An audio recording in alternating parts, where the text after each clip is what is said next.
জীবন চলতে চলতে মাঝপথে আপনার সাথে অনাকাঙ্ক্ষিতভাবেই বেশ খারাপ কিছু দুর্ঘটনা ঘটে যাবে।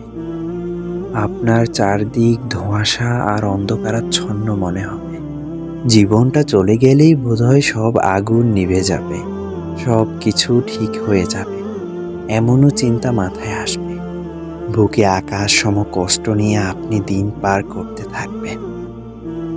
অতঃপর কয়েক বছর কেটে যাবে, অনেক কিছুর পরিবর্তন লক্ষ্য করবেন।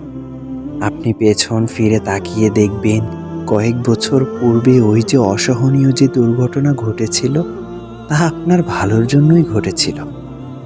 ওইটুকু কষ্টের প্রতিদান হিসেবে মহান রব আপনাকে উত্তম কিছু দান করেছেন, আপনি না চাইতেই। ঠিক যেমনই অনাকাঙ্ক্ষিতভাবে কষ্ট নেমে এসেছিল, দেখবেন তেমনি অনাকাঙ্ক্ষিতভাবেই আল্লাহ তাআলা আপনাকে স্বস্তির নিঃশ্বাস নিতে দিয়েছেন।